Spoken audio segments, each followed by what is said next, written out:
take this off. Hello, guys. Welcome to Ashley Lancelot Show podcast. We have the whole gang back together. Try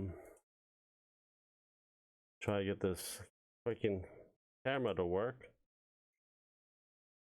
If it wants to make it work, but we will continue. Hope everyone had a great weekend and so forth as well. And please work camera. Hey, you guys want to explain why you guys been Grim? You've been on hiatus for a while. Well, I've been really this camera that I have, it's a $40 inexpensive 1080p camera, but I got you. Well, here's the thing: the part of it that when you put it on the top of your monitor, and you have the part of it that bends to keep it there. And I mean, this is probably why the camera was so inexpensive. That part of it no longer has any give, so it won't sit on top of the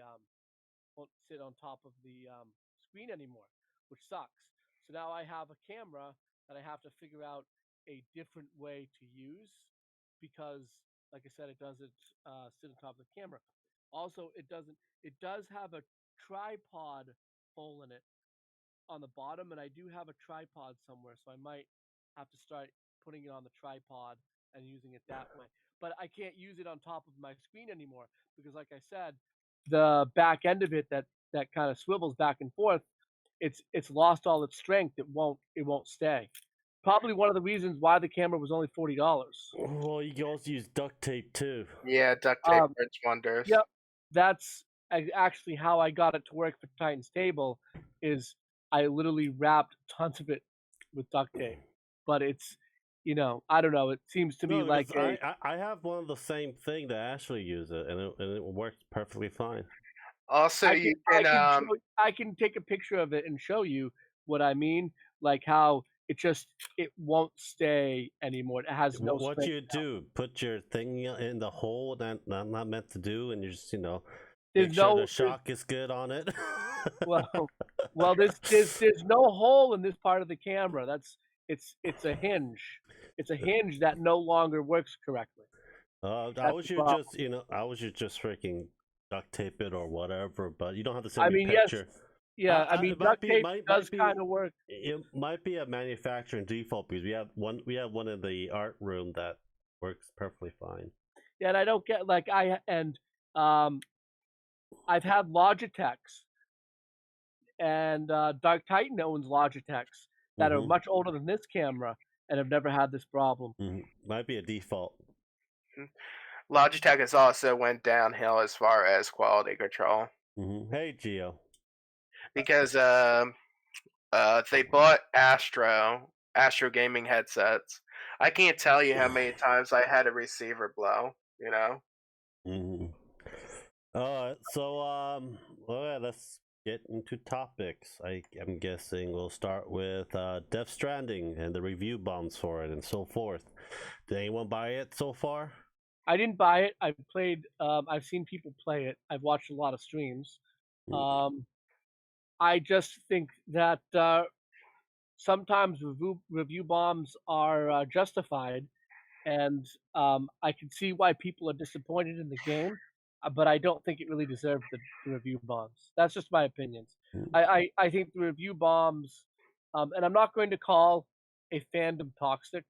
And let me just mention that I think in general, this is going to also be a point I'm going to bring up when we talk about Pokemon.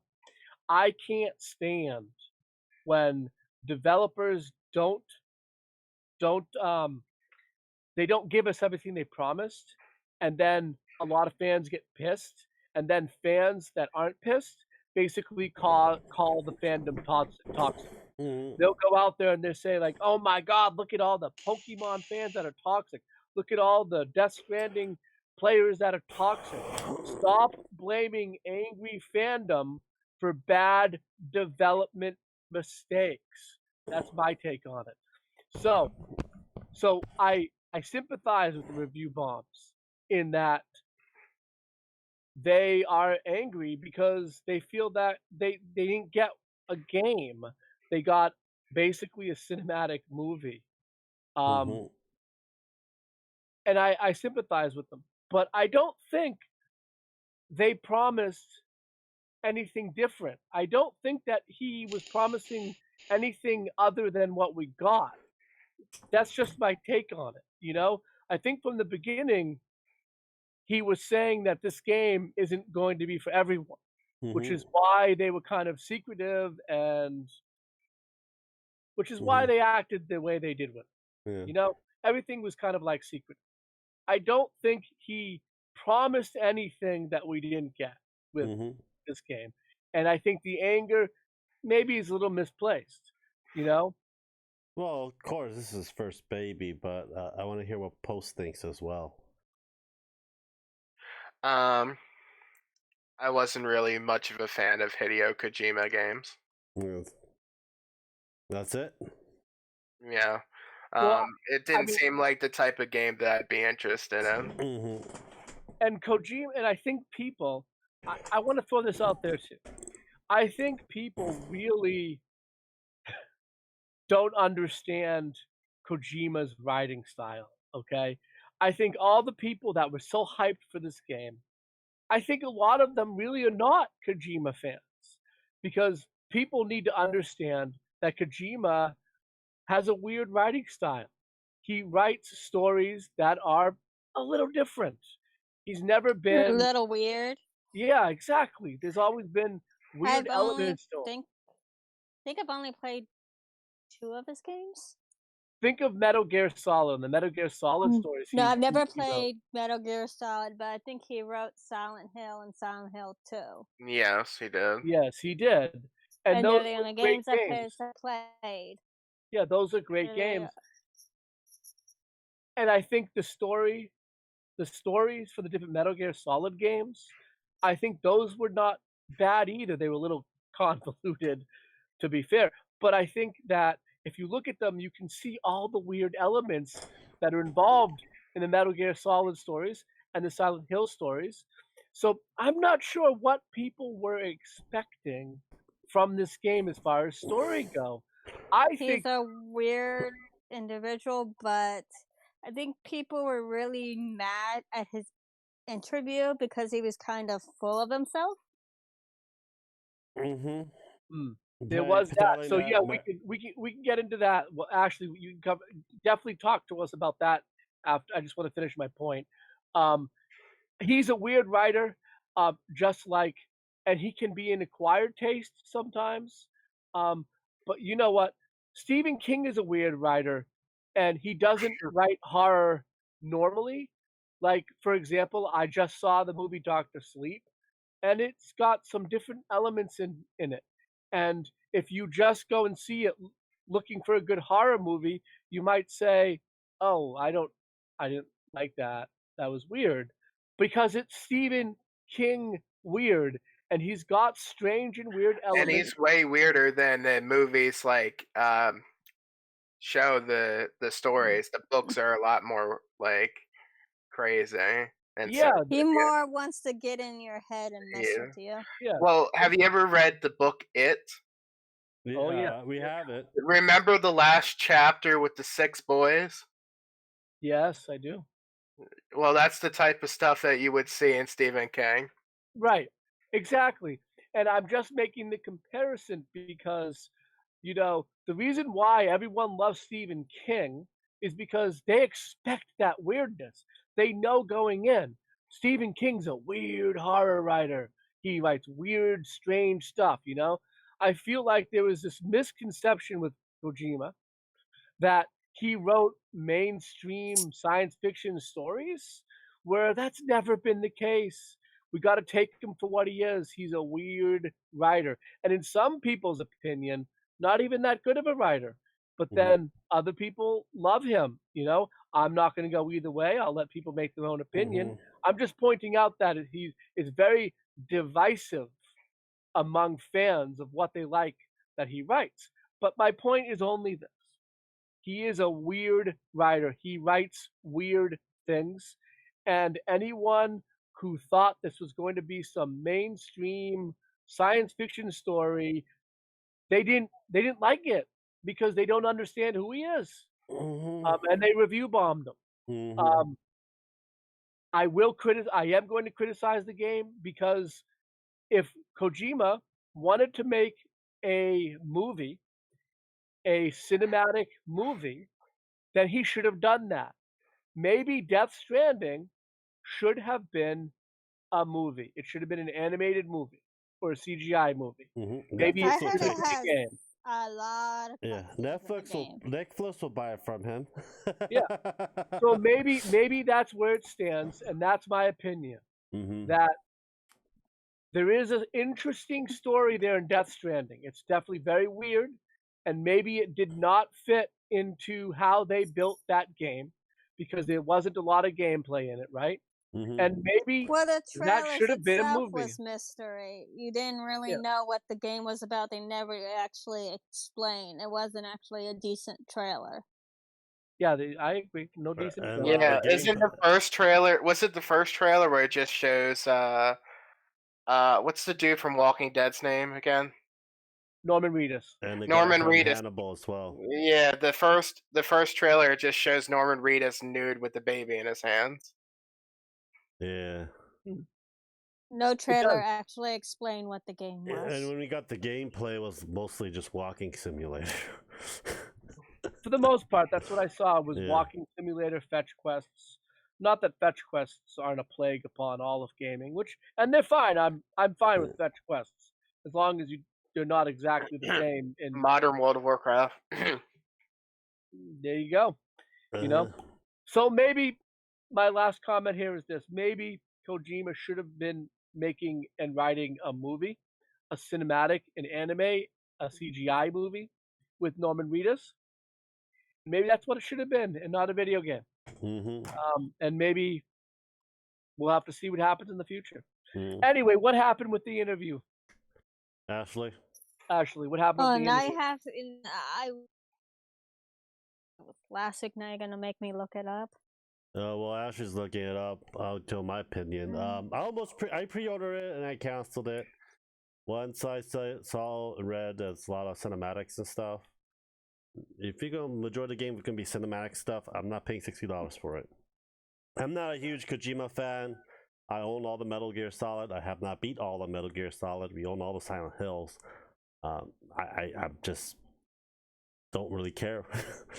It's one of those things. It's not a type of genre of game I actually play.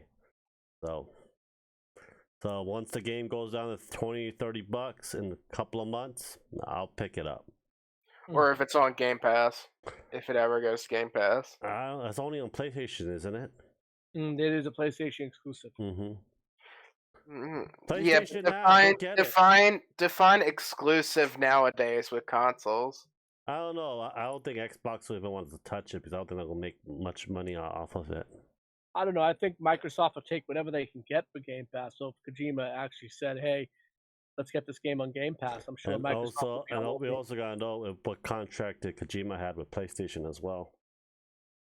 I think that they did front him some money, so I don't know how that involves. Well, I'll tell what the interview was. Basically, blame Americans for FPS. Americans are mostly FPS shooters, but if you look at a lot of the top 20 games that's for this year, none of them are SPFs at all in the listings.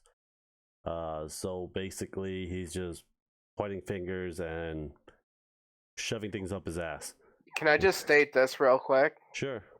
All the highly rated FPSs are companies that have some portion of the company owned by Tencent. Anyway, so China's at fault. Like Activision, Tencent owns like 15% of Activision or something like that. 5% of Activision. 5% of Activision, and yeah. 40% of Epic. 40% of Epic. 100% of ArenaNet. 100% of Riot. Yeah. Man, I don't play any of those games. those last two games, Arena and Epic. I just take the free games that they have monthly. I just got the Messenger for free on Epic. I just wait next month to see what other new games that they have. I've never even installed their client. I still just use GOG. Mm-hmm. I downloaded it because I got some free game keys. Mm-hmm. So basically, it's one of those things. It's like if you're going to blame America for your your different artistic views, probably should pick a different genre of people. I guess I don't know. It's just Kojima to me is he's been everyone's like glorifying like what's that guy from Steam, Steve Knowles. Gabe Newell. Gabe Newell, yeah. Yeah, it's like idolizing him, but it's like it's just a fucking human being. He hardly does anything anymore. He has guys under him that does everything for Steam. Yeah, it's just like it's like Kojima thinks he's like I think I found it. I finally found it. The sentence that actually was getting people angry was, I have to say that the game got enthusiastic reviews, especially in Europe and Japan. Here in the US, on the other hand, we had tougher critics. Maybe it's difficult game to understand for certain types of critics and audience. Americans are big fans of first-person shooters, and Death Stranding isn't one of those. That's not really, because the truth is not really American. A lot of the kids might play FPS, but a lot of the older adults know. Well, I'd say there's plenty of games that are quite popular that are not FPSs. So yeah, that's an incorrect statement from him. The top games in America right now are RPG games right now. Yep. I mean, I believe it. Final Fantasy 15 did incredibly well in the United States, so I don't know why he's saying that. None of the games on the list of the top 20 games of 2019 are first-person shooters. I bet a top 20 is still Skyrim, and when PS5 and the Xbox Scarlet comes out, here's another copy of Skyrim for you guys.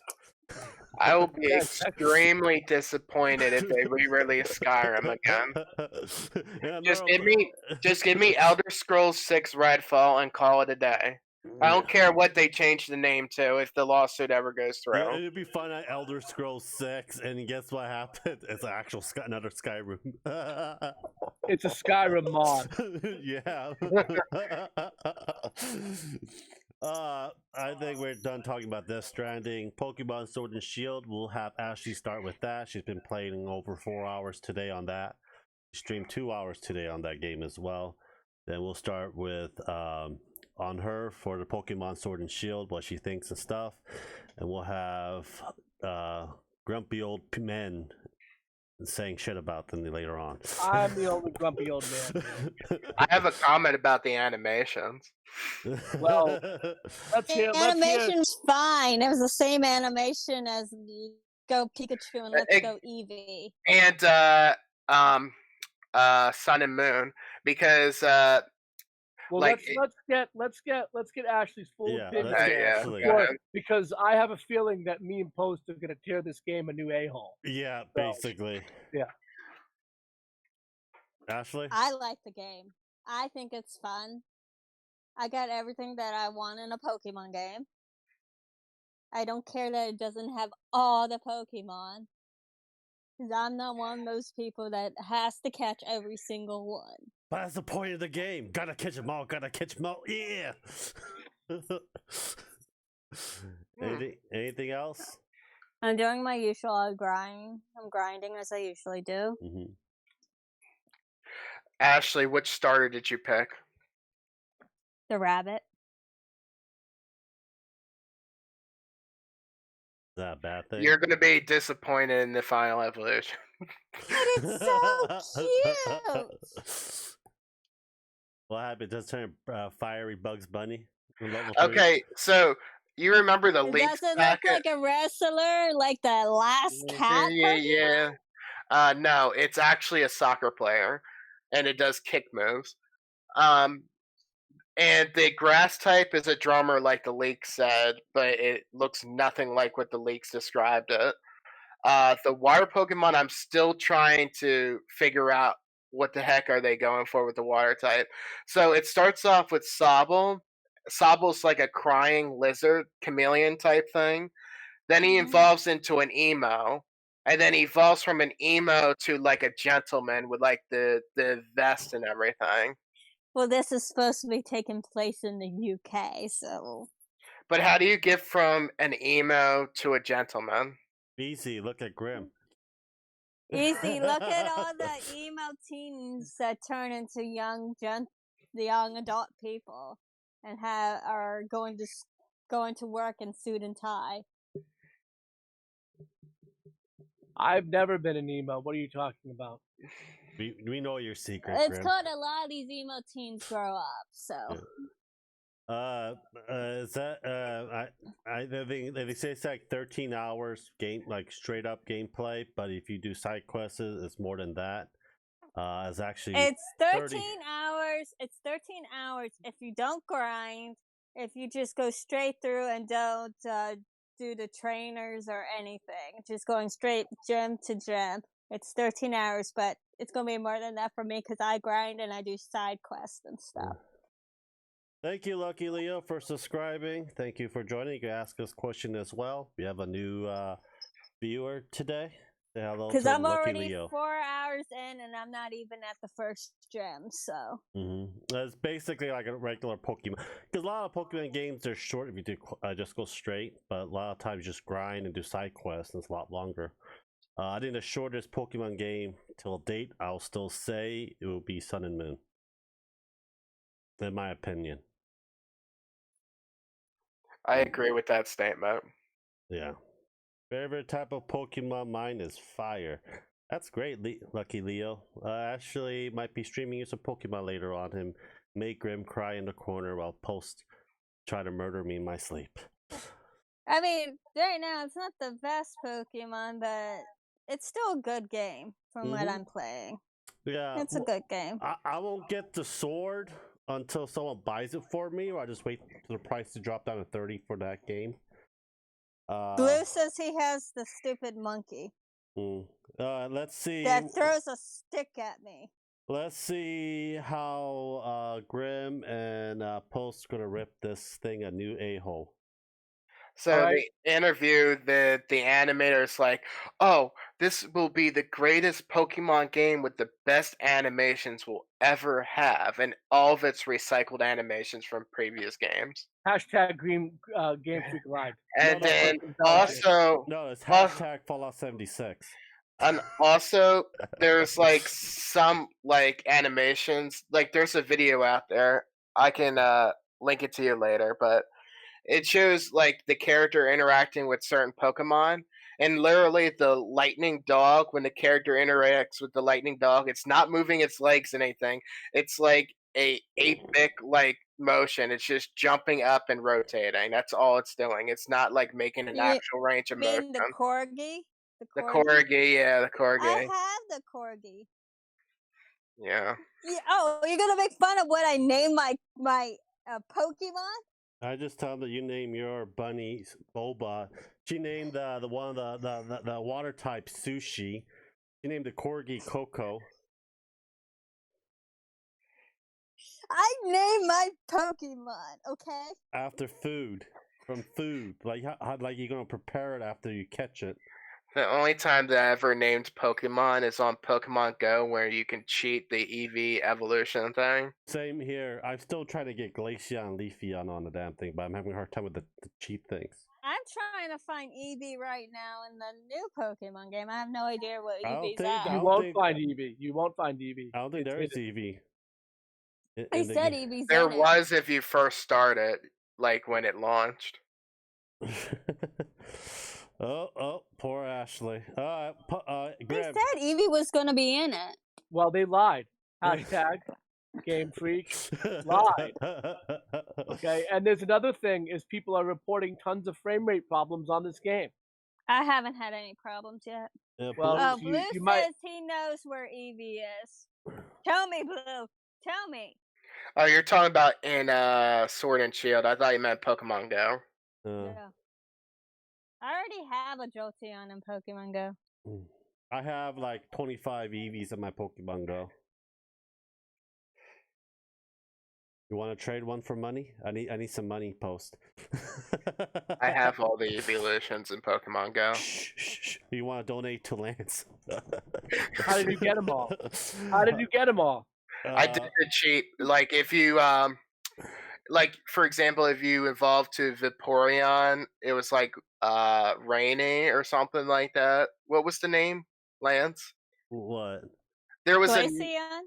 No, Vaporeon was like Rainy. If you named your Eevee like Rainy or something and then evolved it, it would automatically become a water type. Yeah, you can Google these up for the 3 evolution type. I got Umbreon and the other one using Google. The only thing I have a problem with the name cheat is the Glaceon and Leafeon. With that, because a lot of times the name thing doesn't really work on it. So I think Leafeon and Glaceon depends on what time of day you're evolving at. well, I think it's I didn't get Glaceon once I get the snowy thing when I go up to North Carolina and get Glaceon. But anyhow, I think Glaceon, you can only evolve it to Glaceon in a cold region. Yeah, in Pokemon games, but this is Pokemon Go, so. Well, we'll see. Maybe you have to be in a ski lodge or something. I don't know. I only play it like if I have to walk around the mall, but okay. I mean, so the next question about Pokemon is simply, I mean, how does everyone feel the fact that they cut the amount of Pokemon that were in it in half? When they were originally working on it, they never indicated that they were going to do that, and it wasn't until far down the line when they announced, oh, well, because of animations, we can only get, all these other Pokemon in. If we put all the Pokemon in, it will basically destroy the balance of the game, and we won't be able to get all the animations done. But they lied, right? It was a little bit more than half of Pokemon taken out. There's only 400 Pokemon in the Pokedex and Sword and Shield, and there's like 1,100, 1,200 Pokemon total. So they basically took out the National Pokedex, and they lied about the animations. So what were they doing that they couldn't put all of the Pokemon in when they weren't even reusing? They were reusing all of the old animations. So if they were reusing all the old animations, then why not put all the Pokemon in? Weren't they like working side by side with another game project, some kind of monster game? What's it called? Yokai Watch? No, it was Pokemon. They were working on Pokemon Sword and Shield.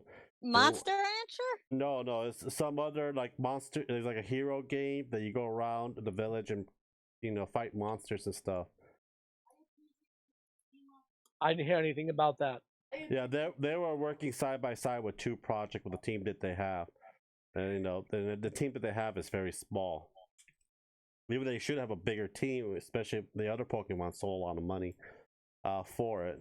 But if this, if so far, either way, people complain about it, they still buy the damn thing, and it's like it's not going to resolve the problem. You're wrong. The people that are complaining about it are not buying it. So I can tell you, you're wrong. Okay, how many people do we got? Do you have the sales charts for that? I know what the sales charts are for it. What I'm telling you is this: the people that are complaining about it, the people that are hashtag Game Freaks lied, are not buying it. They're not. Here's the problem: there's so many people out there that don't even notice the difference, that are casual gamers that just love Pokemon. Okay, there's so many people out there that they dwarf the amount of people that even know there's a problem with the game. So that means that this Pokemon game is going to sell like crazy. They're going to sell gangbusters. They're going to make a ton of money off of Sword and Shield. And it doesn't matter. We can complain all we want. And yes, it might push them to doing better in the next version of the game. It might push them to maybe offering some DLCs, but it's not going to hurt the sales of the game overall. No, let me tell you, this game is going to sell like crazy over Christmas. This game will sell systems for them, because parents who don't play video games, even millennial parents or even younger boomers, not boomers, but Gen Xers or older millennials that are parents that don't play video games, don't know the fracking difference, right? The Gen Xer grew up with Pokemon. They know that, yes, Gen X did, but there's a bunch of Gen Xers that, A, haven't played Pokemon since they were a kid. There's Gen Xers. Funny? Hold on. There's Gen Xers that are old enough that didn't play Pokemon. Because think about it, for me, Pokemon came out when I already had graduated college, and I'm a Gen X. So I already graduated college the first time when Pokemon came out. Yes, I bought it. I bought it and played it when it came out, but I'm just using myself as an example. I'm just saying that there's a lot of parents out there that are going to buy this and a Switch for their little kid. They don't know the difference. The kid doesn't care because the kid's never played another Pokemon game. So this is all new territory to them. And because of that, this game is going to sell like crazy. What was that post you want to add? Walmart's already discounting the game. Yeah, it's already $50. It's $40 now. I just looked it up. It's $40 now. And according to this article, there will be a Black Friday sale for it. It'll be $25. I'm buying it on Black Friday. Screw you, Grim. Well, Walmart's been discounting all their games. Yeah, all the brand new games. Like, I don't go to GameStop or Amazon anymore. I just cancel my pre-order and just buy it on Walmart. Yeah, Walmart's the place to get video games now. It just sucks that they don't carry everything, but everything they do have is always at least $10 to $20 off. Our Walmart has a pretty big game section. Oh yeah, we have 2 Walmarts within 5 minutes of us. 2 super Walmarts. And usually, if it's not on the shelf, you can ask somebody and they can check the back. Because a lot of times they don't display everything. Yeah. I'll be that crazy guy on Black Friday, just tackling people and just stomping on their face. The Black Friday Walmart sale flyer has already been released, and I don't know if you've seen it, but yeah, they've got a ton of great games for $15, $20. You said like, Spider-Man for $15, right? Spider-Man Game of the Year edition is going to be $15 on Black Friday. I already got Spider-Man. I already got DLC, so I don't need it. But you do. It's a good game. The DLC, to me, wasn't worth it. Well, it's going to be part of the game when I pick it up. So yeah. What, the Black Cat DLC? Yeah. Like 10 minutes of gameplay. And Black Cat doesn't have big boobs like she usually does in the comics, so I was like, she's okay. Well, I'm sure that I'll like the game. Another game for the Switch that hasn't really been discounted at all, which I hear through the rumor mill, is going to be $30, is going to be Octopath Traveler. Yeah, I have it. I haven't beat it. It's one of those games where you have to constantly beat, you play one playthrough to get some of the story, then another playthrough to get a different part of the story, and so on. I just played like 2 hours of it, and I just played something else. It's like, I don't have the time and the patience. And I don't mind those type of game style, because I used to play when I was a kid. It's just that I just, how the story is like, it's not really interesting to me. The graphic. I mean, Octopath Traveler, I guess it's a matter of opinion. I played a demo of it. I thought it was really good. I'm hoping to pick it up soon, especially at the reduced price since it's been out a year. I just want to kind of put in my last comments on the whole Pokemon thing. And look, here's the point. The point isn't that maybe the Pokemon game is an okay game, even though it's missing certain things. The point is that the developer lied, and that's where this all comes down to. We're living in an era where developers are basically just lying to us, flat out lying to us, and to tell us straight up that we can't include the rest of the Pokemon because we can't. There's no way we have enough time to do the animations. They can always do it by batch, like over a couple months. Yes, they could have done it by DLC. They could have done it by adding them in, sure. But when we come to find out that the animations that they actually used were reused 3DS animations, I mean, that's a flat out lie. I mean, I didn't expect that to ever be the story of Pokemon, but apparently it is. The games are just lackluster. They're missing features that people wanted. These are not the Pokemon games we were promised. These are not the Pokemon games we want. And true Pokemon fans that are diehard fans and know the game so well are all disappointed. but because we know that the Pokemon name sells so well, that this game is going to sell like crazy. And I'm not sad about that, because if it doesn't, well, then maybe Nintendo has a problem, and I don't want to see any of the video game companies have a problem. But they need to learn a lesson. They need to somehow learn a lesson that this is not how you make a game, and that you don't lie to your customers. I think there's one thing we can do. Me and Post will shimmy our money together, send you to Japan with a paddle. I want you to spank the CEO's butt for making a bad game. I think what is most common in companies is that it's one person saying one thing and another person saying another thing for the game, and it's all miscommunication, so no one knows what the heck's going on with the game. And Pokemon got a 81, I think, on Metacritic, and the critic score for is 3.3. What are the Metacritic scores you're seeing right now? 81%, I believe, last time I checked, is for the Metacritic score, but the critic, like us, people are like commenting on it and scoring it, is 3.3 total. 3.3 out of 10? 3.3 out of 100. Out of 100. Oh yeah, so it's getting review bombed. Yeah. Look, the 81 critic score, I think, should have been around a 75. I think even an 81 is inflated, because we have people like IGN, reporters like IGN, that are giving this game a 9.3. And look, I don't know if you know this, but the journalist for IGN, the girl that did that, she's been under such attack. They actually did a live show where they had her on there, where she was screaming and yelling and defending her review. She was pissed.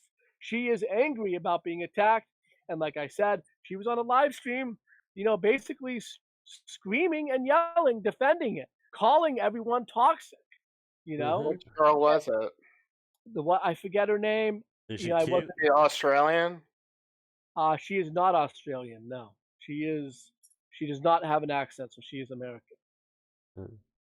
So I think the next Pokemon game they should. I'm sorry. What did you ask me? You asked me something else, Lance. No. I'm not. I'm about to close this and the next topic. I think the next Pokemon game they should take 2 years to develop. No, not only that. It's gold and silver. Just make it into Let's Go graphic, and I'll be happy. No, they still need to do a remake of Diamond and Pearl. And also they need another like Pokemon Stadium or whatever that RPG on the GameCube was. It was Pokemon. They need to bring all the 3DS games, SP and 3DS games, into the damn Nintendo eShop on the damn Switch. They can do that damn thing. They'll make a lot of money just doing that shit. They just got lazy. That's my last comment. That's I guess I'm gonna give them that. They got lazy. They wanted to make a bunch of money off a little work, and that's what we got. And now they're being called out for it. Or they just wanted to get the game out by Christmas. Well, so like I said, a lot of money from a little work, and then you have the shill journalists like IGN. I'm not even going to say her name. You know why? Because I don't want to get accused for targeted harassment. So I'm just going to say the IGN review. I don't even think we should name her. But it's a shill review. I have no idea what she was thinking when she wrote it. She basically ignored and glossed over all of the problems that the game has. She glossed over and ignored the whole thing about the animations. So she deserves the backlash. This journalist deserves the backlash. And her defense that she did on a live stream was pathetic. I do have one complaint for the game, though. Oh, I got a lot of complaints on the game. There's this area in the game called the Wild Area. You might have heard of it. There's this wild area. You go in there. It's before you get to the one main city. And you're going through there and you're battling the Pokemon. They're around your level. And then you go to another part of the area. And then you're hitting this Pokemon. And this Pokemon's level 50. And you're level 14. And I'm like, how does that freaking make any sense?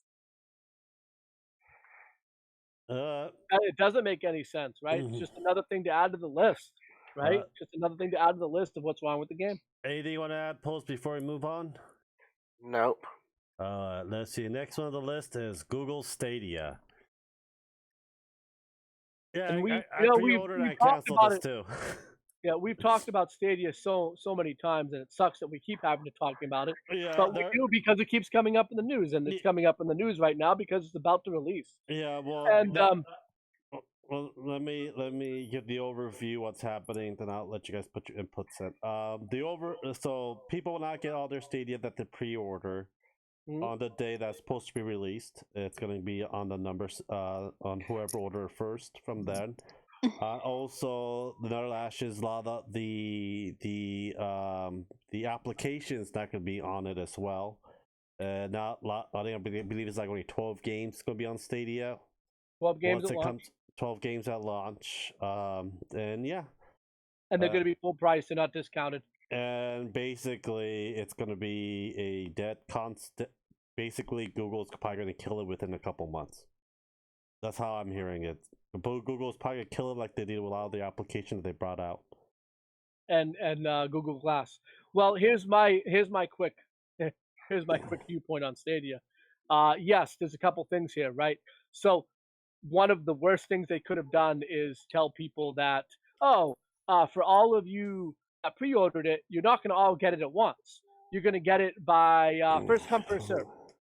What does that mean? First come, first serve on a pre-order product from a company the size of Google? Are they out of their mind?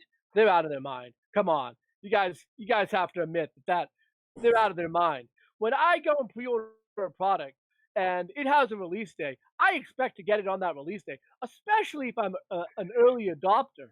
They're literally treating this thing like it's a Kickstarter, you know?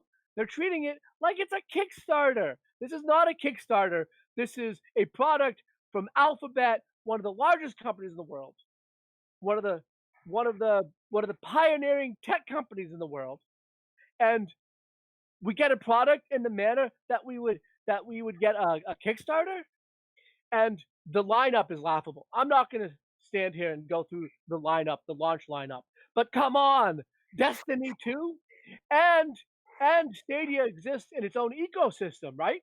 So if I get Destiny 2 on Stadia, I can't play crossplay with Destiny 2. So I'm stuck playing with just the other 100 fools who bought Stadia who might be playing Destiny 2, right? So how many people are going to be playing Destiny 2 on Stadia?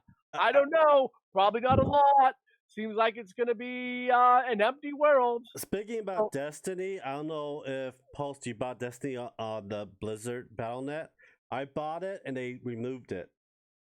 Destiny is not on Battlenet. It used to be on Battlenet. No, it didn't. It's not an Activision.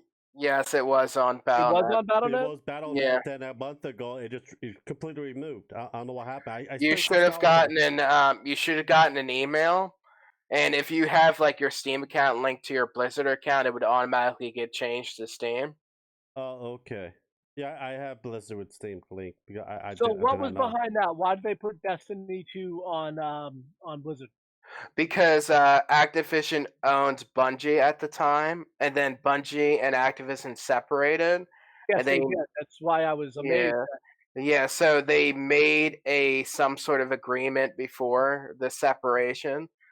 So, for a while, Destiny 2 was also for free, like 2 years ago on BlizzCon or something like that. I do remember what it was for. Anyway, why are we talking about that, Lance? I thought we were talking because you're talking about Destiny on Stadia. Yeah, right. But we're talking about, let's keep talking. If you wanted to talk about Destiny, you should have just let me know beforehand. No.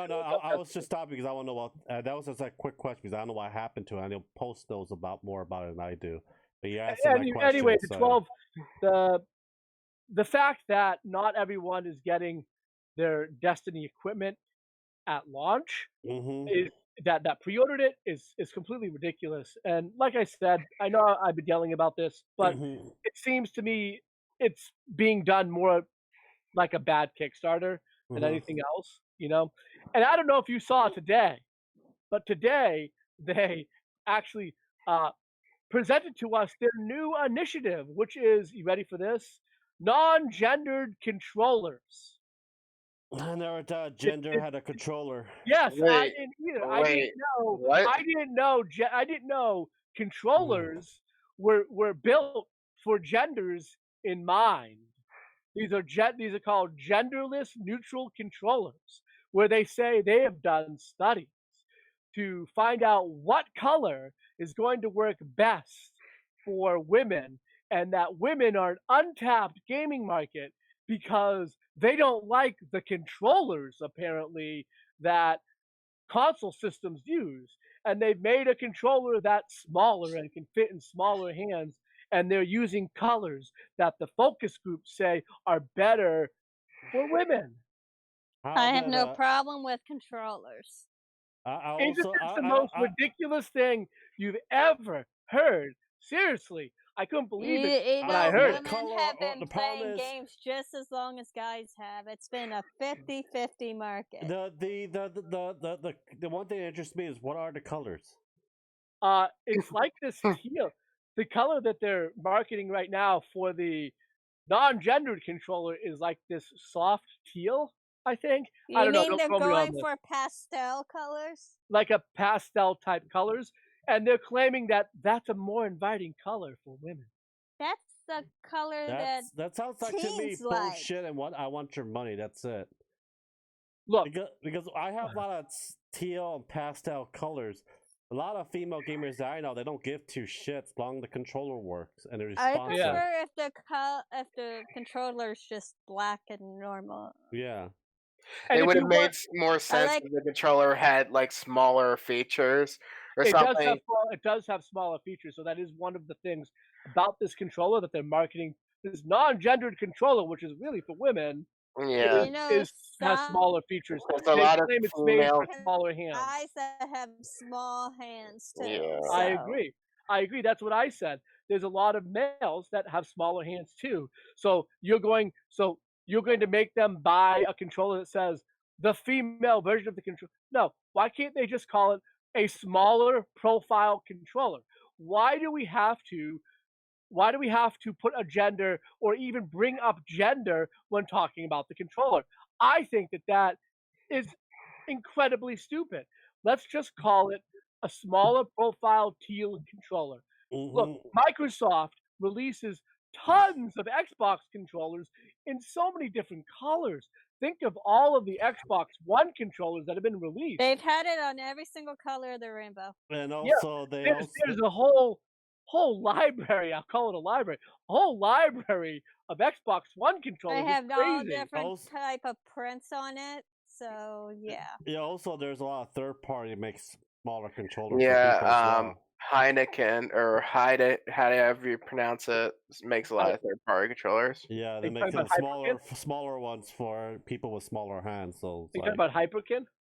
Yeah, Hyperkin. Sorry, Hyperkin. I would like a Heineken Dell post. Let's get some beer passed out, boys. Let's get some beer. Let's do it. Yeah. Get me a beer. Get me a beer. Mm-hmm. I don't have any beer, just rum and vodka. Yeah. So here's my prediction on the lifespan, the stability of Stadia. 6 months. I give it 6 months, and then what are they going to do when they shut it down? Though, let's say you buy 4 games on Stadia. Well, sucks to be you. That's basically what Google does. Are you just going to lose access to those games, or are those companies going to give you a key to say Steam or something? Probably so. I don't know, but I could just say that it's gonna die within 6 months to a year. We could put like a Deadpool on it and see who gets the months closer. But other than that, I'm like Google Glasses. It freaking was cut. It was killed off. Well, Google Glass didn't even really release. Stadia is actually releasing. Yeah, it's not gonna last. It's really not. They're gonna try their hardest. I'll tell you that. See, like once, in like a month or two, like beginning of next year, they're gonna be like giving them controllers for free. Please play a game for 6 months, for free, stuff like that. Give me some money. Here's one way they could save themselves. They can merge or get some sort of agreement with any live game library that's a competitor to Steam that doesn't have as many features as Steam, such as Epic Games. They could easily like merged or did some sort of agreement with Epic Games or something and be like a competitor against Steam. Isn't the xCloud gonna like probably like demolish Google Stadia anyways? Most likely, because let's think about the assets that Microsoft has. And I know that one of the topics you want to talk about next is what happened at Xbox XO19. conference. Yeah, well, it's called XO19. Oh. But sure. Here's the thing, right? Game Pass, the existence of Game Pass already gives Microsoft a huge edge on Stadia, even though xCloud doesn't exist yet. It doesn't matter if xCloud exists because Microsoft is already making moves towards making xCloud a viable platform. And they're doing that because one, well, they have console. Two, they have game development studios. Google does not really have any game development studios. Google does not have first party software being produced out of it. And if they do, someone could tell me what that software is. I'm sure maybe Google owns the game division. I don't know what they make, but nothing. They don't make AAA titles like the game developers that Microsoft owns, right? So you have this huge start by Microsoft. Game Pass was such a great idea, and sure, there is PSN now, but it does nothing close to what Game Pass does. It doesn't have nearly the amount of games on it. And we saw in XO19 all of the stuff that's coming towards Game Pass, which is a lot of stuff. But the jump that Microsoft has on Google, even before xCloud launches, is just crazy. It's a crazy jump. Okay. Microsoft has pieces in place to make xCloud great before they even launch xCloud that Stadia doesn't even have after it launches. So yeah, xCloud is going to demolish Stadia when it launches. If Stadia even lasts long enough for the launch of xCloud. Because let me tell you something, right now I think Microsoft is really more concerned with getting Scarlet out the door and getting their next gen games that are being developed in-house and by third parties ready for launch. I think that's really their focus, and their focus is not on, say, xCloud, but they have been putting a lot of focus on Game Pass, which is like a precursor for xCloud, which will be integrated into xCloud. So they are still making moves there, even though their concentration is really on getting Scarlet out. But they're still making moves. What's Stadia doing? Hey, we're launching for some of you that paid with 12 games, and you can pay full price. Yeah, and it's like, we already know Stadia's gonna die. Everyone in the damn gaming community knows Stadia's gonna die. People that order them and just wants to test it out and review it, then then crap it out more. But that's pretty much it. It's gonna be a novelty item. This one's gonna be like one of those novelty items. Well, it won't be a it won't be a novelty item. And I'll tell you why. Because it needs service to function. Something like the Ouya is a novelty item because you can use it. You can use it even though Ouya's shut down and out of business. Stadia. The novelty item for Stadia is the controller. But Ouya is run by Android, so you can figure out a way to gettily update the software on it. So that's why I would call Ouya a novelty item, because it can still be function. It can still function. It can still be used. Stadia, when Stadia goes down, it's gone. It's gone. It's just gone. I'm just saying that people that pre-order it gets the controller, they can still use that controller on their computer. So. Oh boy, I would rather just use my Xbox One controller. Anything you guys want to add? Post? Nope. I think Ashley knows much about Stadia. I pre-ordered and I canceled it right away because you explained to me. I want to talk about this because you didn't want to cancel it, and I convinced you to cancel it. It took me days of text messages to get you to cancel it. I kept texting, "It sucks. You're an idiot. Cancel because you ignored me. You ignored me for Netflix and chill." I think the only Netflix and chill person that you're going to get is Ashley. Okay, so the XO19, I watched some of it. I only watched the trailers of it. I got a couple games that I want that I can't wait for. I think for this one, because I don't want this to be a long topic of it. As basically each of us will probably gonna say, what the games are we expecting to get on our Ultimate Game Passes. I think I'll start with Post, then Grim, then I. Post. Give me a second to think about that. Okay, Grim. I'm not quite sure I understand the question, but well, basically the games that you're expecting for you're like really excited for. How about this? I'll tell you what I was surprised about that I saw at XO19. I didn't expect to see, because they had indicated that yes, there's going to be no news about Scarlet, that this isn't about Scarlet, that this is about games. But I was surprised that we got to see some Halo stuff. Yeah, the Halo Reach is coming to Yeah, Game Pass Halo as well. Reach is coming to Game Pass. It was not part of Master Chief Collection, and I think that that's great that that's coming. That Halo Reach was one of the best ones, and I'm pretty happy that's going to be there. It's also going to be part of Master Chief Collection. So if you don't have Game Pass, but you do own Master Chief Collection, no, I can download it. Oh yes, it's part of Master Chief. Oh, so sweet. If you own the Master Chief disc, you can get Reach. You don't need Game Pass. It's like I actually own Master Chief disc, plus I have Game Pass. But so you need either or, you can get Reach. Yeah, that's good. I'll download it when it comes out. Because I had the disc as well. Wasteland 3 was talked about. Wasteland 3 Very Reach. interesting. I'm very happy about the In Exile and Obsidian purchases by Microsoft. I did like Outer Worlds. I know that it wasn't the longest RPG. I thought, and it was a little generic. But it also had some PC issues. Yeah, and it was definitely a little generic. But overall, I thought it was an okay game. I'll give it an 8 out of 10.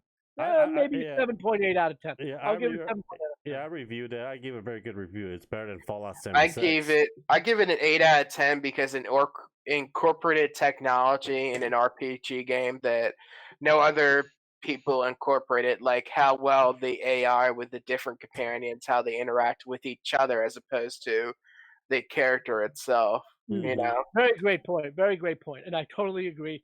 7.8 to an 8 out of 10 is how I'd go. It's not a perfect RPG, but is it a great RPG? Yes. Did I like it better than Fallout 4? I don't know. I can't go that far. I can't say that. It's better than Fallout 76. We can agree to that. Yes, but Fallout 76 is an online game. It's hard to compare them, but I hear you. I know some people are comparing them. For me, it's a hard comparison because Fallout 76 is like an online game, as opposed to Outer Worlds, which is a single player game. But I think that this game is not as good as Fallout Las Vegas. Some people are saying it's as good. New Vegas. Sorry, I meant New Vegas. I don't think this game is as good as New Vegas, but I think it's a good game. It's a good game to put their feet down out in the door, like their first game without Bethesda and stuff like that. Yeah. It makes me look forward to whatever DLC / expansion / sequel for that franchise that they will come out. Absolutely. The only issue I had with that game is the weapons. The weapons are very generic. But then again, it's not meant to be a fighting game. It's meant to be an RPG with some fighting elements, Exactly. And that's what I meant too, as well as it felt a little generic. But, I like what you say about it being a jumping off point. I totally agree with that. Let's hope for bigger and better things, and they can build off this type of design that they have and give us an even better space RPG. Maybe even better? If we were able to let people mod the damn Outer World game. There are some mods on PC out, but the problem is there's no developer kit out yet for the modders to use, so most of the mods are unstable. Yeah. But the game itself on PC is a little unstable because of how the engine is run. Some of the settings in the game, like you can't disable anti-aliasing on the settings of the game. You have to go through the notepad file in the game's folder to actually disable some of the stuff. Yeah, I had problems. If you saw my gameplay of it, it was kind of stuttering a bit, but I beat the game without a problem. But yeah, I think the only game that I'm really interested in on Xbox I saw that I want to play really bad is Age of Empire 4. It's Age of Empires 4. We can talk about that in a second. The other game studio that I wanted to mention and bring up, and that's going off of what Post said, is In Exile, right? So what's coming from In Exile, which of course we know was purchased by Microsoft. What are we going to get? We're going to get Wasteland 3, and Wasteland 2 was such a fun game. And anybody else, oh, you are missing out, my friend. Wasteland 2 is a fun tactics game. I think Wasteland 2 is the best tactics game that's come out in years. Mm-hmm. Look, I know that Fire Emblem is kind of it's a tactics game as well. Mm-hmm. But I don't know. I like the theme, the post-apocalyptic theme that Wasteland 2 used over like just a generic fantasy theme. So basically like Fallout 1 and 2 then. Oh, it's better. It's more advanced. So think about it. It's Wasteland 2. When did Wasteland 1 come out? I don't know. I guess I never played the series. So Wasteland 1 came out, what, like 1981? 1990 or 91, I think. No, much earlier than that. It was before Ultima 5. Well, you know what? We can Google the damn thing. Yeah, let's just Google it. Because Wasteland 1. Wasteland 1, 1988. Okay, 1988. There it is.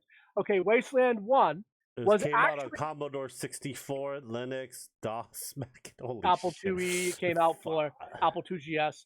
So Wasteland 1 is actually, believe it or not, that's the precursor to Fallout 1 and 2. Fallout 1 was based on Wasteland.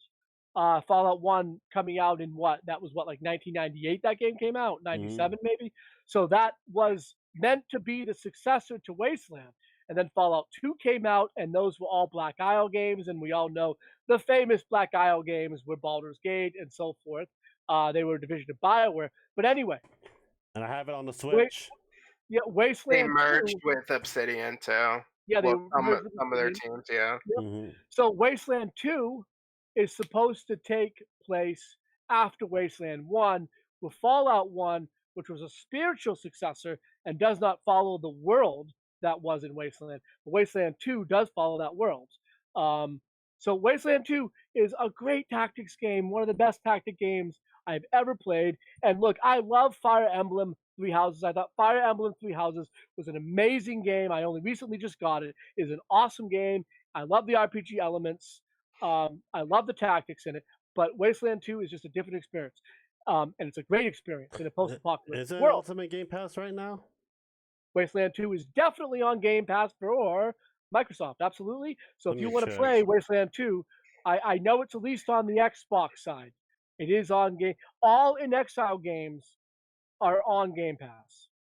If not, if you want to get on a PC, it's $4 on G2A or something like that. Yeah, I'm not paying for it. But I'd pay for this game. It's that good. It's that good. You got GOG? Just give me the damn game. I don't have it on GOG. I own the game on a console. Well, maybe borrow it. You can get it off of Game Pass. I'm looking at Game Pass right now. Yes, it's Microsoft owns the game. It's got to be on Game Pass. Wasteland. Not all the games that's on the PC are on the Xbox. I know, so it just might be on the Xbox. I only have a console version of it, so you can just. Wasteland 2 Director's Cut. Rage 2 came out too to the Ultimate Game Pass. Rage 2. Because Rage 2 didn't do that well. I'm actually going to download Rage 2. It absolutely made me upset, because Rage 1 was a pretty good game, It was a different. It wasn't a looter shooter though, but it didn't need to be. Yeah, they shouldn't have made Rage 2 a looter shooter. I like the frisbee thing. You know what I'm talking about? Yep, I know the frisbee. Yep. Well, I downloaded Rage 2. I'm gonna play that because I have 1. I never really got into it, so 2 is like a brand new one. I just play, see how it is. Okay, so now the other In Exile games to look forward to if you like RPGs. Look, Bard Tale 4 Director's Cut is on Game Pass, and I suggest if you like RPGs, download and play it. Bard's Tale 4, which is a brand new game by In Exile, it had some problems at launch, actually a lot of problems. They have the Director's Cut on Game Pass, and supposedly they fixed most of them. I've downloaded it, and I generated my characters, and I can't wait to play through it. You know, it's supposed to be like a mix of an old style Western RPG, like the old Bard's Tale games. And by the way, the remake of Bard's Tale 1, 2, and 3, which are all from the 80s, the remakes of them are also on Game Pass. Yeah, I downloaded, just never played them. So, but you know, remember, those are games from the 80s, so keep that in mind while you're playing it. There's a lot of text involved. Before I was born. But yes, they all came out before you were born. That is true. So anyway, check out Bard's Tale 4 if you haven't. I think it's a good game, especially if you have Game Pass and you're playing it for free. So you got your list of games, or did Grim just named it all for you? No, there's a ton of other stuff. Like Grounded is coming out. It's a game made by Obsidian, and it's a survival game.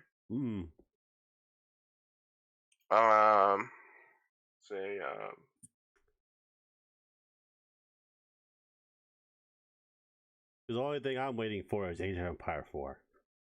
Tell you the truth, that's the only thing I'm very excited for out of all the games. When's the release date on Age of Empires 4? Next year. Do they have a date, or is it just next year? Next year. We don't know. Just said 2020? Okay. I don't know. I just saw the trailer. I'm like, I want to play the damn thing. I want it now. And it's coming on the Game Pass. I'm like, I don't have to pay for it. Not just fucking... I just had to wait for it. That's all. It's going to come out on Game Pass for everyone but you. And Rare's coming out with a new IP, Everwild. Oh, I heard about that. Yeah, Rare's coming back. Oh, and a new Battletoads coming out too for the Game Pass. Right, the new Battletoads that everyone was shitting on the artwork for. Yeah. Yeah, it was like, a lot of people didn't like the artwork that they showed off so far. Yeah. No, I'm not. I wasn't never. I'm indifferent. I'll wait and see. Yeah, I wasn't never actually. I played a damn thing on the NES, but I never was actually a big fan of Battle. I also watched the damn cartoons back then. My favorite one was on the SNES, Battletoads vs. Double Dragon. That's my personal favorite. Wasn't it also on an arcade box though? Yeah. It was funny. I was at Walmart. I was playing the 1-up for Ninja Turtles. Me and Ashley was playing on the damn display board. It's like brings back childhood memories. Oh, they actually had a display set up? Yeah, me and Ashley was playing that shit. None of the Walmarts around here have them actually set up because they know you would be there, being for hours playing free games. Oh, I would have beaten it twice before I left. Unlimited. They would have had to shut.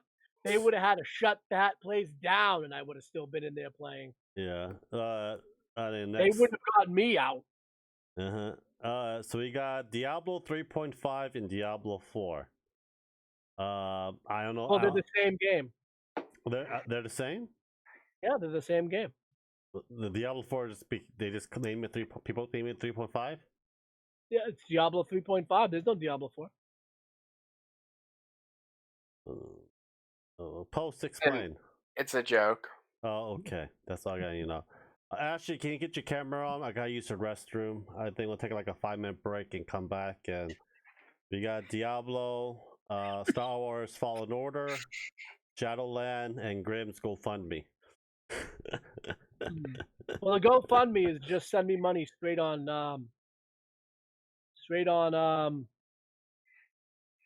PayPal. Just send it to me straight on PayPal. I'll give you a PayPal address. You just load me up, everyone. Send me the money. Let's say we'll be back at 10:45, 46. I've never been in a podcast where there was an intermission. This is weird. Except for the ones that are recorded. That's true. I don't think taking it. I'm just going to say, for all those watching out there, I apologize for this. This is abnormal. Usually, not abnormal for Lance, because he all the time has to go to the bathroom. Then I think we should probably be pre-recording these.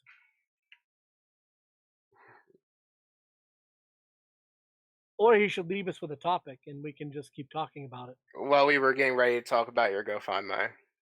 Oh, the GoFundMe, right. Like I said, the GoFundMe is just directly send me money to my PayPal. It's called the E-Beggars Fund. Pay for my life. I don't want to work. That's what I call it. The first $20 that gets donated to him, he'll release pictures with behind his curtain. The first $100 that gets donated, he'll show all his shrines of his Earth Chan waifu. I'm sorry. I'm sorry, Ashley. Not get off my chair. Oh, get off my chair. I'm done. Finished taking a leak. Stop pinching me. I'm gonna break your Pokemon shield in half. You cannot break the shield. It's an unbreakable shield, remember? Did you guys post this stream anywhere? Because we don't have anyone watching. We did. We got a whole bunch of people and they just left. Why? I don't know. When you left. No, but I don't know. They come and go. They always come and go. They always watch this. And there's also a school night. They heard us mention Fallout 76 and then they jumped. Yeah, they just heard Graham's voice and they just left. I'm just saying, I'm on plenty of other podcasts and I don't see that happening. Well, also I don't have that many subs, so I think we need to come up with a marketing plan, and probably we should also stop. We should also drop the non-gamer jokes. Okay. If it's not a joke about a game, we probably shouldn't do it because people don't understand them. I don't know what non-gamer jokes have we. Fallout 76 is a game.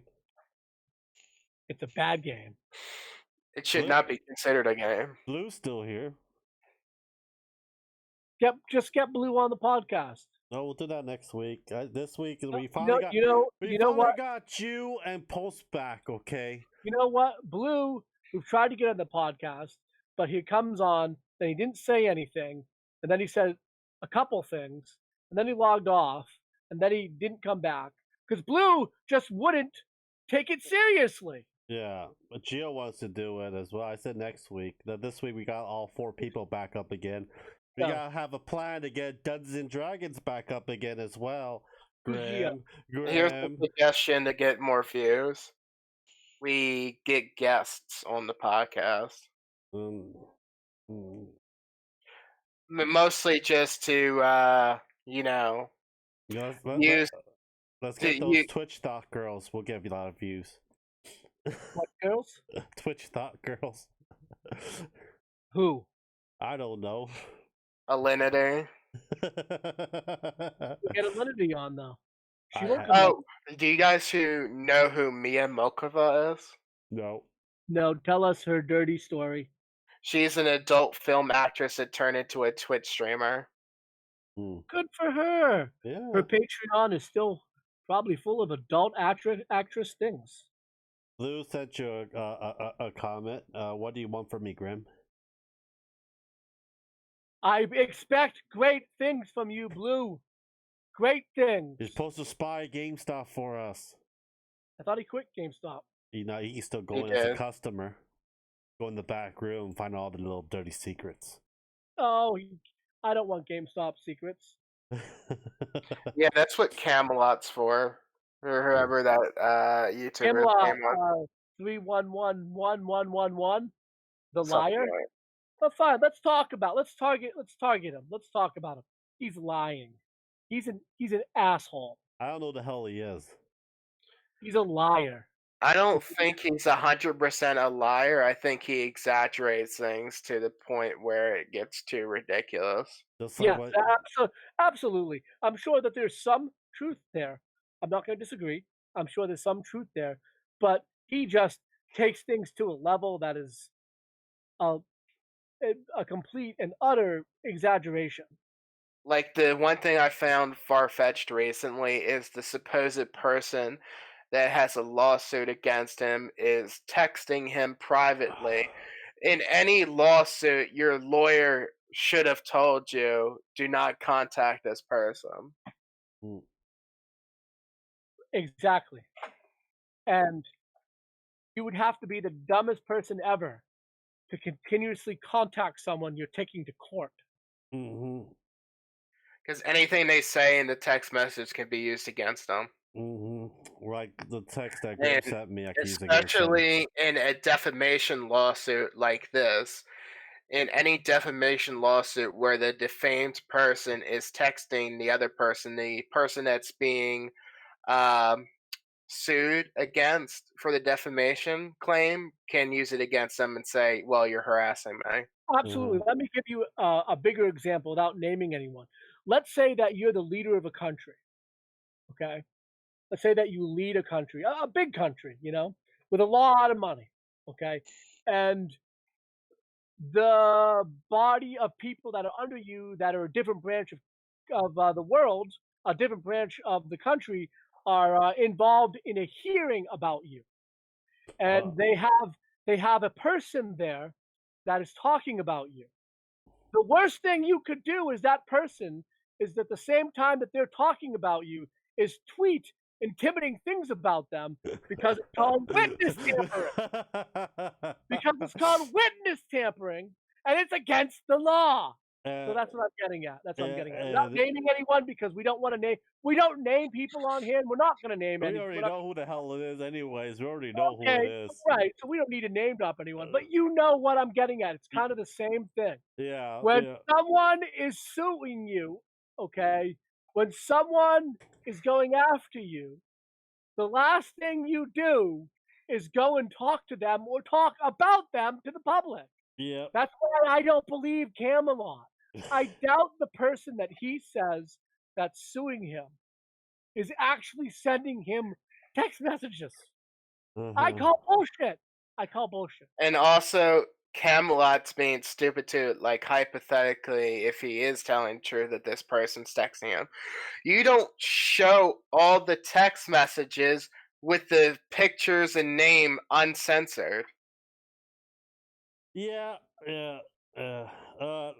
You ready to go back to Diablo 4? Yeah, I like how it's realistic again and not cartoony. Yeah, well, it's Lilith, and I don't know what happened. I already made a video about it. So I don't know what the hell, how they're gonna add that with the Black Soul Stone that got destroyed. That's the one thing I want to know. I think there was multiple Black Soul Stones. There's one Black Soul Stone that got destroyed. So tell there us. was one that was destroyed, but isn't there like more in existence? No, only one was ever created. So tell us then, Lance. Tell us this. Not extrapolating anything from Diablo 3. Tell us, what do you think the story is of Diablo 3.5? They summoned Lilith. That's all I got from the trailer. That's all I got from Diablo. And also they adding microtransaction for appearances. I think that's really dumb. And there's only 3 classes at the start. Druid, Barbarian, and what was the third one? Wizard. So I think they're gonna add more later on. I think there'll be like another 3 later on, or they may add that like in the DLC, but I don't know. I won't know until I see the gameplay of it. Look, all I know is this. This is what I know. Okay, you want to know what I know or what I think? I'll tell you what I think. Okay, Diablo 3.5, the graphics in it look like Divinity Original Sin 2. Okay, the graphics are no better than Divinity Original Sin 2. And we're talking about a game that's not coming out for, I don't know, 2 more years? We're not next year. Okay, maybe. They didn't give us a date. They said 2020, next year. We'll see. We're talking about a game that might come out next year, might not. Okay, because remember, a lot of games keep getting pushed back. Yeah, Shadowlands supposed to be next year. We don't know what the hell that. We don't know what the hell that. The graphics in this game look like Divinity Original Sin 2. You can't tell me they're any better because they're not. It looks like they used the damn models from Divinity Original Sin 2. I don't know what Divinity Original Sin 2 is. There's horses in Diablo 4, though. That's one thing that they took that Divinity Original Sin 2 didn't really have. Yeah, it's true. Divinity Original Sin 2 does not have horses. They did add that to Diablo 4. So I'm hoping that they added a lot of other stuff, but from the screenshots that we've seen, all I've seen is graphics that are on the level of Divinity Original Sin 2, which is very, very disappointing That Did you means see the interview with the head dungeon designer? no. Tell us about it. So one of the biggest Diablo streamer slash influencer, whatever. Riker. Was it Riker? I don't remember. Okay, fine. It's a short white guy. Yep. So he was interviewing the head dungeon designer of Diablo 4, and one of the main questions he asked was, okay, the one thing that killed Diablo 3 for many people was the multipliers on top of multipliers on top of multipliers. Will Diablo 4 have the same multiplier issue, or what steps are you taking to prevent this in late game? And he said this: your talent multiplier, your armor multiplier will not interfere with each other. Actually, there's no talent multiplier at all. So there's only the armor multiplier and the set multiplier, and that's it.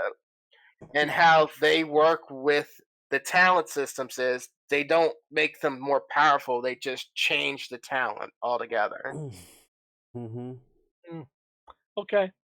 I mean, I'm not going to judge that. Those are design decisions that I don't know how well they're going to work out until I actually see them play. Don't you agree? Yeah, I'm just gonna wait for it. I end up gonna buy the damn game because I'm a huge Diablo freaking fan. Don't do it.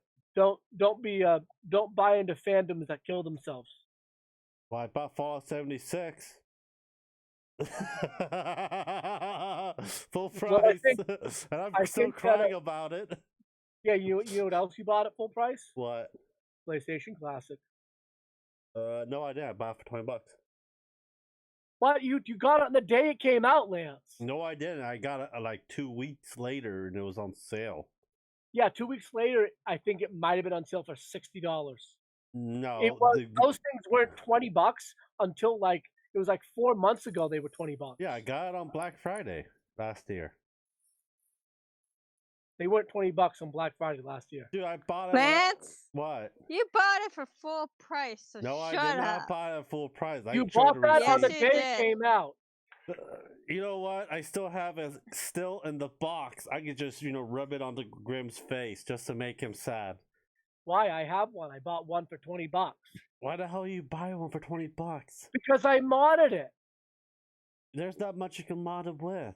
Yeah, I put I have a 256 gig stick in it, and it has 2/3 of all the PlayStation 1 games on it. Yeah. No. So Diablo 4 microtransactions. He wants to change the line of questioning because he knows he's lying about how much he paid for it. It's like almost 11 o'clock, guys. It's almost 11 o'clock. Go ahead. We have the appearance, the microtransaction. We don't know what the hell that's really going to be or how much it's So going to that's cost. the problem, right? Isn't that the problem? We don't know exactly what the microtransactions are going to be. Yeah. They're kind of saying that they're going to be cosmetic based. I don't care about cosmetics in Diablo. I just want powerful items. I don't want to have to pay for the color of my items.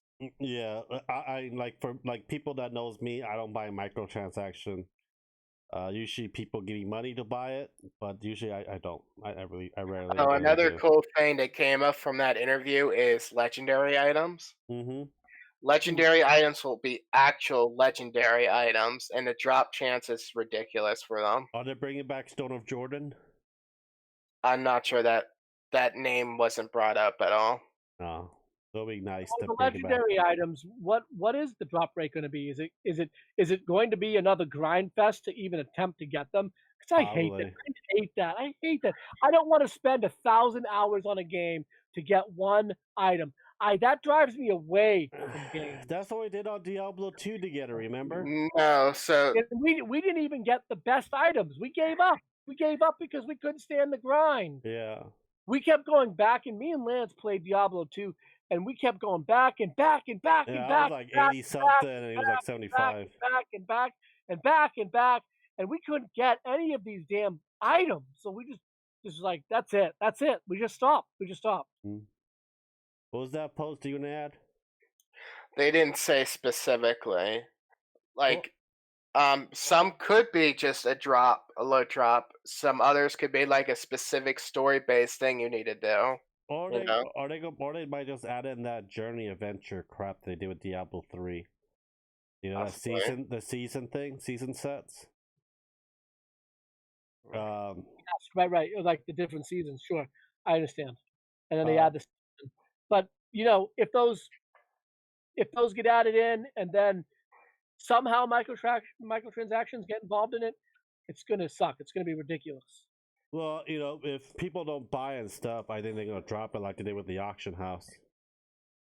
Yeah, we'll see what happens. I mean, that is a good example. People got really, really pissed off about the auction house, so they dropped it out of the game. So maybe people are going to be really, really pissed about the microtransactions, and they drop them out of the game. We'll see. We'll see how it goes down, and we'll see exactly what the nature of the microtransactions is, which we don't know yet. But we just have to wait and see. My hope, I agree with you. I would hope that the microtransactions come out, people get pissed off, and they end up having to drop them from the game because people don't want to do them. I know what Posted is very interested and loved about a BlizzCon. What? Diablo Immortal. No. Is there a release date for Diablo Immortal? Is there a release date? It's supposed to come out with Diablo 4 next year. Supposed to. We don't know. We don't know what the hell's happening with that. Well, I'll tell you about talking about games being pushed back. I know we mentioned this earlier. The one pushback that disappointed me the most, by the way, Doom Eternal. Doom Eternal. That and telling us that they're going to give us Doom 64 with it if we pre-order it. But hey, hear me out here. I would rather see Doom Eternal next year than have it come out this year and have it be a broken mess with a terrible story. I want Doom Eternal to be great because Doom 2016 was one of the best freaking shooters I have ever played. I loved that. I played that on 4K on my Xbox One, and it was so much fun. All those Fortnite players, Call of Duty players will say, "Nuh-uh, our game's the best." Well, those are battle royale games. Those are not single player games. I'm talking about the best single player first person shooter experience that I've had, and maybe there are others, but that I've had is definitely Doom 2016. And I want to see Doom Eternal step that up. What do you think about that, Post? Do you think I haven't really played the newer Doom games. The old games I've played.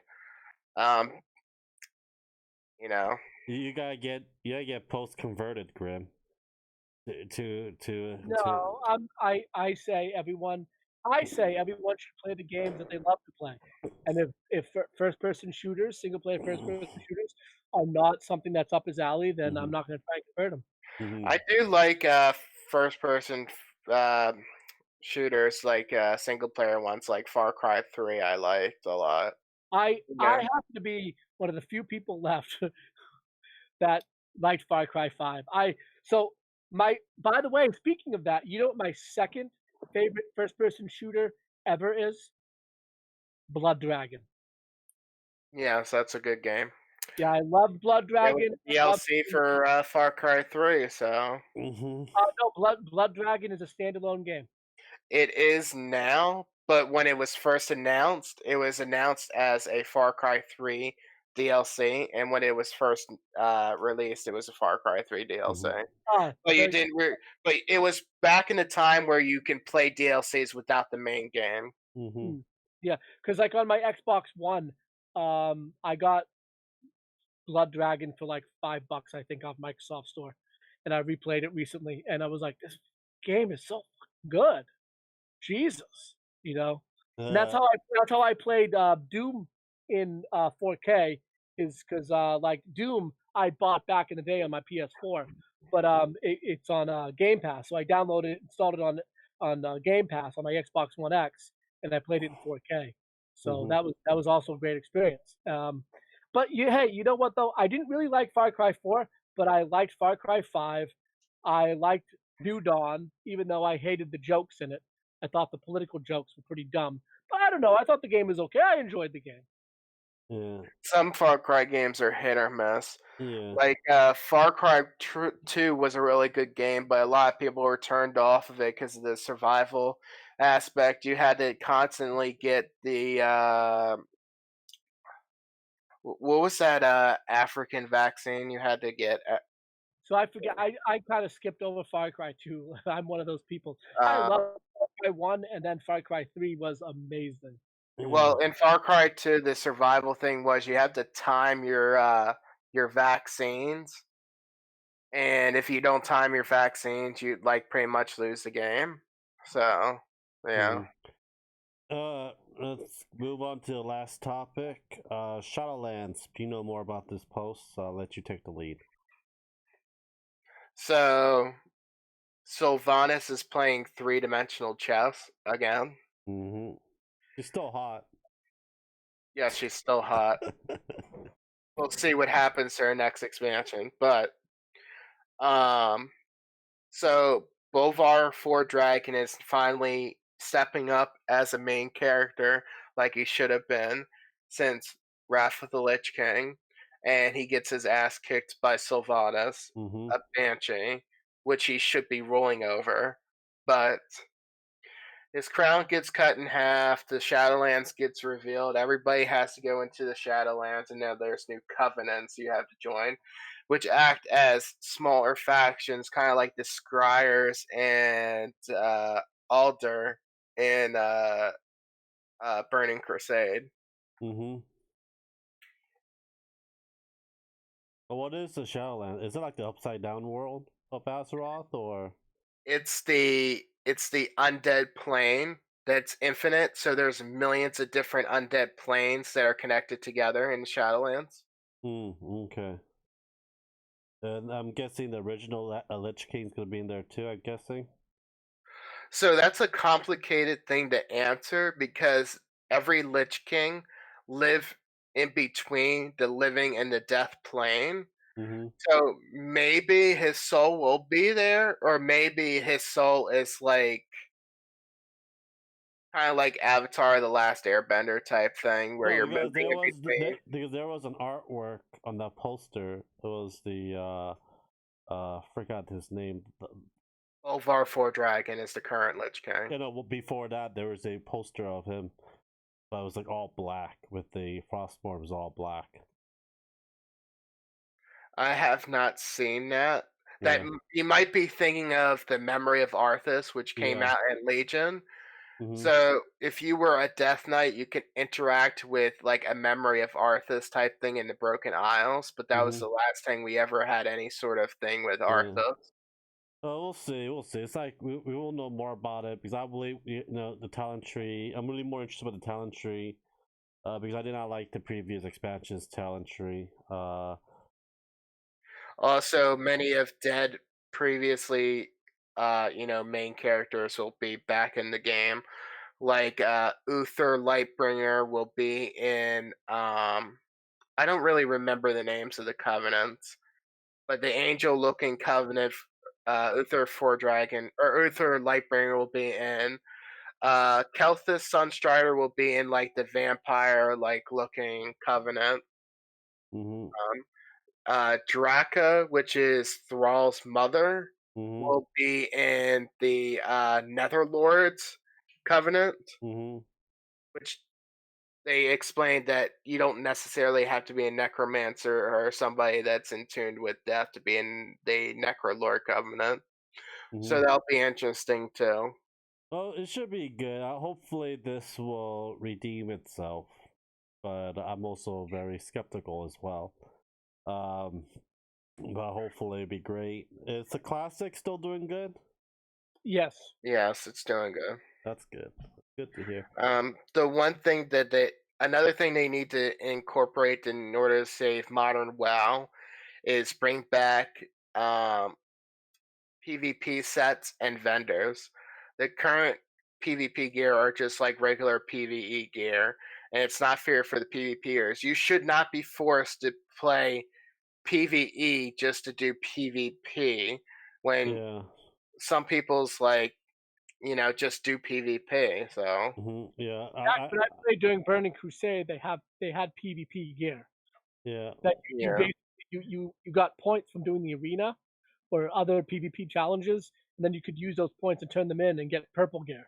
They stopped until I think they stopped when they went to, I believe, after Cataclysm they stopped doing that. No, they stopped in Legion. They still had it in Warlords of Draenor. Okay. But yeah, it's hopefully because I don't PvP. I do PvE. I just do the story and the raids. That's it. I don't do PvP. I'm not really a guy that goes around and fight other players and shit. It's like yeah, PvP now isn't skill based anymore. It's all about whoever farms the most at everybody with best PvE gear. con. Yeah, well, it's best gear. That's what I'm talking about. Yeah, the people that farm the most for gear. They should bring back PvP gear so that it's an equal playing field for everybody. So it will be a skill based type system. Yeah, but hopefully it will redeem itself. If it doesn't, I don't think it's not going to last that long. I'm looking forward to it, but I'm not putting my hopes up because it's Activision Blizzard. You don't want to pre-order it. I did pre-order, but you know what? I got the free character boost and mountain quests and stuff. So. What's its release date? Next year, I think, right? Well, it has a release date. I think it does have an actual release date. Yeah, you can look it up. But yeah. Is there anything else we're missing? You guys can also ask us questions. That's basically what we have, unless Graham wants to announce his GoFundMe. Yeah, send me money. I'm thinking about putting up my Amazon wish list up. But I don't think no one's gonna get me anything on my Amazon wish list. So Lance, why don't we end off by you talking about what your streaming schedule is looking like? Friday, Saturday, and Sunday. I think after I'm done, I think Ashley's gonna go back stream Pokemon so she can get Eevee while Blue helps her. But and what games are you playing? Me, I am playing Ni no Kuni and Baldur's Gate. I already beat Dragon Quest 11 and the DLC for it. I'm playing 2 games too, Pokemon and Tales of Zestiria. I think that's what it's called. Yeah. So what I mean by what your schedule is like what time are you playing, what day, what game? You should let everyone know. It varies. It's at night. I always stream at night. Friday, Saturday, Sunday. So you don't have a streaming schedule? No, I don't. I really don't. I usually I put it up like a couple hours beforehand on that day. But I want to get Dungeons and Dragons back up again. I don't know if you're still interested in playing. Yeah, I'm interested in playing. Sure. At what time? It won't be Thursday. It can't be Thursdays anymore, so we're gonna have to move it. Why is that? It all depends on what time and which day, because I'm looking for a part-time job and stuff. We could do any time, just not Thursday. Because Thursday I have an actual campaign at the comic book store that I'm actually teaching and playing with other people as well. Right. So I can't do Wednesdays because I do podcasts on Wednesdays. We could do Fridays. I don't think I can do Fridays. Fridays, sometimes I go to F&M. Because I know Saturday, we go Saturday, I think, get Devin back on. We could do 5th edition. I can do most Saturdays. Saturday's going to be 5th edition for Mad Maid because Devin. I can do Tuesdays? No, I can't do Tuesdays. Mondays? Mondays, maybe. Monday, maybe. Sunday? Sunday might be a better day. Sunday and Saturday might be my best days. Yeah, it's just Sunday can't do it late at night because you got a podcast at 9:30. Right. We could do like 2-3 hours before, like a 1 or 2 hour session, then do podcast right after. Monday night might be okay, but we can do Monday. How about you post Monday night? Yeah. Monday night. We'll figure out the time. Well, just let me know what time you're good with at night. Post. Yeah, I don't think Sunday would be good for us because then it'd be like 5 hours of us just hanging out, and we might get tired of each other. Oh no, we all 3 of us can have Netflix and chill, have a photo of it, and make millions of dollars. Oh my god. We'll be part of the LGBT community. And why don't you try and get? Banshee mentioned the LGBTQ. I'm going to say it right here. I sexually identify as an Apache attack helicopter. That was his. Cinematose Ken was reacting to a lady, a girl that's on Dr. Phil to say, I recognize myself as a cat. I'm like, what? I recognize myself as a lawnmower. I recognize myself as. Let me mow your lawn, sir. I recognize myself as a T-Rex. I recognize myself as Uncle Scrooge. McDuck? Yep. I want all that gold. All right, gentlemen, I think we should call it a night. Mm-hmm. I have some things to do. Well, send me, email that, please. Oh, right, from Infinity Point. Yeah. Right. Okay. All right, guys. Thank you guys for coming. Letting podcast be back on Sunday, long as we get Graham's internet still back up. Yes. Thank you guys for watching. Subscribe, like, and share. I think we'll actually gonna be streaming in a bit or record. We don't know yet. But anyhow, guys, thank you guys for watching. Have a great day, guys. Bye.